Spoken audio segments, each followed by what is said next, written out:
Why do you think De'Aaron Fox is so overlooked as the player that he is? Like we look at like 25 under 25 lists, and he is like down like as one of the last selections on that list. Hoops Hype had this, this 100 top trade value players list.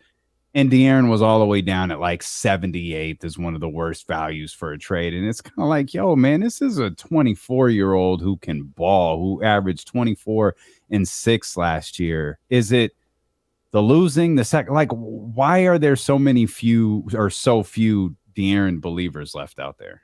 Well, I think first of all, you play in Sacramento, so you're going to play in obscurity. You have to understand that when you get to Sacramento, and Fox has never had a problem with that. He actually kind of likes playing in obscurity. But when it comes to his play on the court, I think he really does hurt himself when he comes out and he plays so poorly early in the season. And it's a trait that he's got, just like the Warriors playing strong in the third.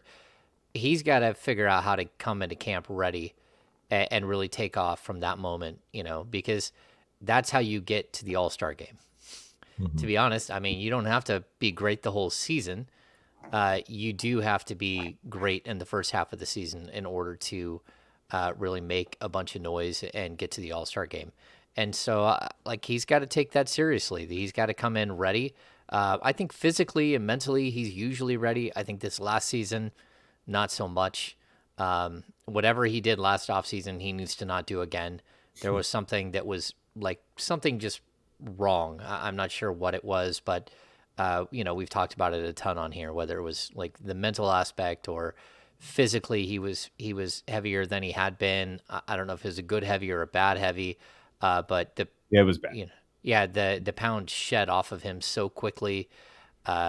So it just lent me to believe that something went on during the offseason that made him not as productive as he could have been and as he has been in the past.